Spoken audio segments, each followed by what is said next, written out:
प्रिय दोस्तों नमस्कार। सुनील सिंधी क्लासेस पर आपका स्वागत है। मैं सुनील सर आज आपके लिए बहुत ही महत्वपूर्ण विषय लेके आया हूँ, काव्य सौंदर्य। 16 फरवरी 2023 से आपका परीक्षा प्रारंभ हो चुका है। पहला पेपर आपका होगा हिंदी, सामान्य हिंदी। तो आज हम उन्हीं पर बात करेंगे, काव्य सौंदर्य के बारे में।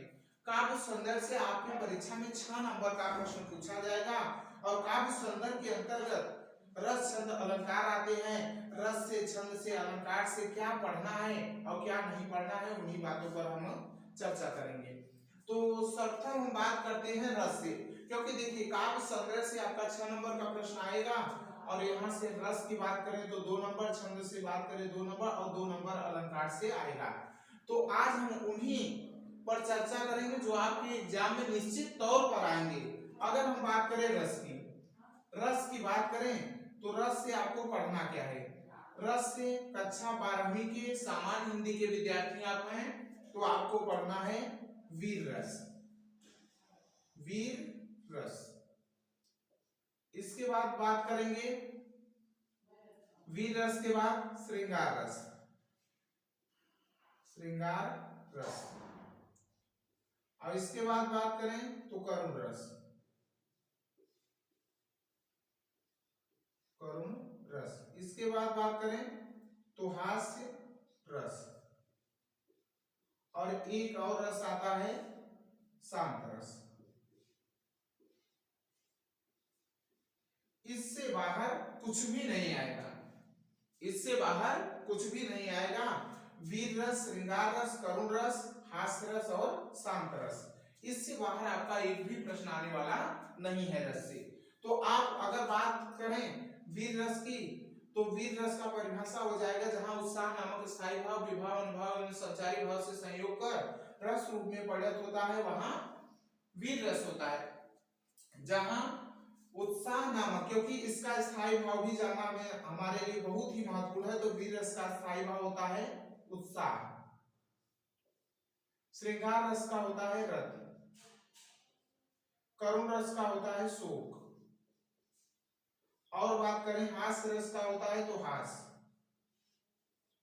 और शांत रस की बात करें तो शांत रस का होता है निर्वेद। तो यहां से हम बिल्कुल आसानी तरीके से इसका परिभाषा बना लेंगे। अगर मान लीजिए परीक्षा में जब भी प्रश्न आएगा, 2 प्रश्न आएगा कि जैसे आ गया वीर अथवा श्रृंगार रस की परिभाषा तथा कोई एक उदाहरण लिखिए, तो बात करेंगे वीर रस की परिभाषा अगर पूछता है तो आप लिख देंगे जहां उत्साह नामक स्थायी भाव विभाव अनुभाव एवं संचारी भाव से संयोग कर रस रूप में परिणत होता है, वहां वीर रस होता है। उदाहरण की बात करें तो लिख सकते हैं, मैं सत्य कहता हूं सखे सुकुमार मत जानो मुझे, यमराज से भी युद्ध में प्रस्तुत सदा मानो मुझे, है और की बात क्या करो मैं करता नहीं मामा, तथा निस्तार से समर में डरता नहीं। श्रृंगार रस की बात करें इसी प्रकार ये सब 5 रस आपको पढ़ना है। इसमें से आपके एग्जाम में 2 आएगा और आपको 1 लिखना है। हम और भी काव्य सौंदर्य के तत्वों की चर्चा कर देते हैं।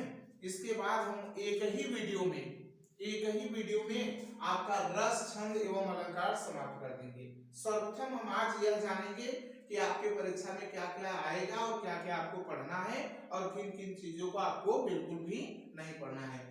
तो रस, स्थायी भाव की संख्या 9 होती है, रसों की संख्या 9 होती है, तो आपको 9 रस नहीं पढ़ना है। अगर आप सामान्य हिंदी के विद्यार्थी हैं आपको यही 5 रस पढ़ना है। इसमें से 2 आएगा और 1 आपको एग्जाम में लिखना है।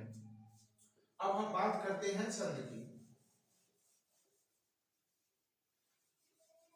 अब बात करें छंद की तो छंद के आप लोग जानते हैं छंद के मुख्य रूप से 2 भेद होते हैं। वैसे तो 3 होता है लेकिन मुख्य रूप से 2 होते हैं। पहला क्या है मात्रिक छंद, दूसरा होता है वर्णिक छंद। मात्रिक छंद की बात करें तो जिस छंद में मात्राओं की गणना की जाती है उसे मात्रिक छंद कहते हैं। और मात्रिक छंद के भी कई प्रकार, 3 प्रकार हो जाते हैं, सममात्रिक, अर्धसममात्रिक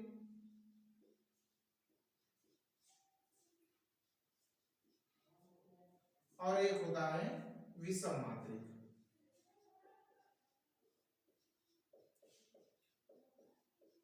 सामान्य हिंदी के विद्यार्थियों के लिए यही मात्रिक छंद ही पढ़ना होता है, वौनिक छंद उनको नहीं पढ़ना है। तो सममात्रिक के अंतर्गत जैसे आपको पढ़ना है दोहा, माफ करना ये सममात्रिक के अंतर्गत नहीं आता, दोहा आता है अर्ध सममात्रिक के अंतर्गत। दोहा, सोरठा जो आपको पढ़ना है बस उसी पर हम चर्चा करेंगे। दोहा सोरठा आपको पढ़ना है इस बार। सममात्रिक से पढ़ना है आपको रोला, चौपाई, और आपको पढ़ना है एक विषम मात्रिक से कुंडलियां।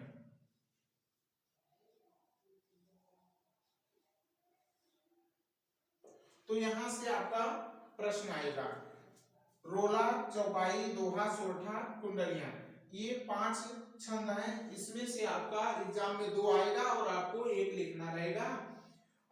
इन सब की चर्चा कर दें तो दोहा जो है सममात्रिक छंद है, इसकी परिभाषा, रोला की बात करें तो रोला क्या है, सममात्रिक छंद है। अगर इसकी परिभाषा की बात करें तो यह एक सममात्रिक छंद है, इसमें 4 चरण होते हैं, इसके सभी चरणों में 24-24 मात्राएं होती हैं।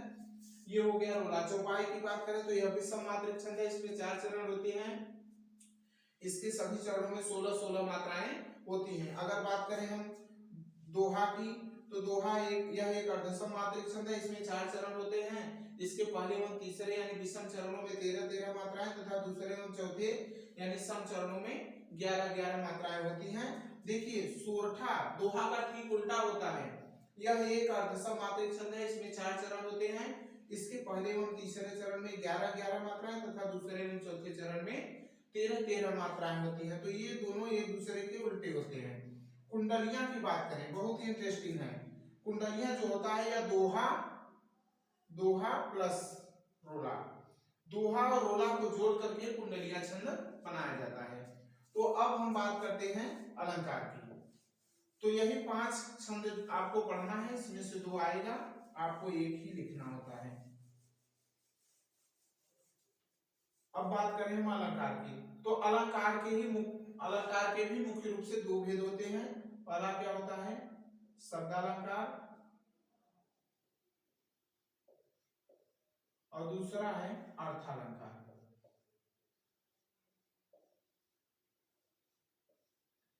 शब्दालंकार और अर्थालंकार। अगर हम बात करें शब्दालंकार की तो शब्दालंकार के अंतर जो आपको पढ़ना है बस उसी पर हम चर्चा करेंगे। जैसे बात करें अनुप्रास, इसके 5 भेद होते हैं, लेकिन सामान्य हिंदी के विद्यार्थियों को वो नहीं पढ़ना है। आप अनुप्रास अलंकार के बारे में पढ़ लेना। इसके बाद यमक और श्लेष। अब हम बात करते हैं अर्थालंकार का। अर्थालंकार में आपको पढ़ना है उपमा, उपमा अलंकार, इसके बाद रूपक अलंकार, इसके बाद उत्प्रेक्षा अलंकार, इसके बाद संदेह, और इसके बाद भ्रांतिमान अलंकार। तो यहां से आपके परीक्षा में आएगा, इससे बाहर आपका एक भी क्वेश्चन बाहर से नहीं आने वाला है। तो आप इन्हीं पर फोकस करेंगे।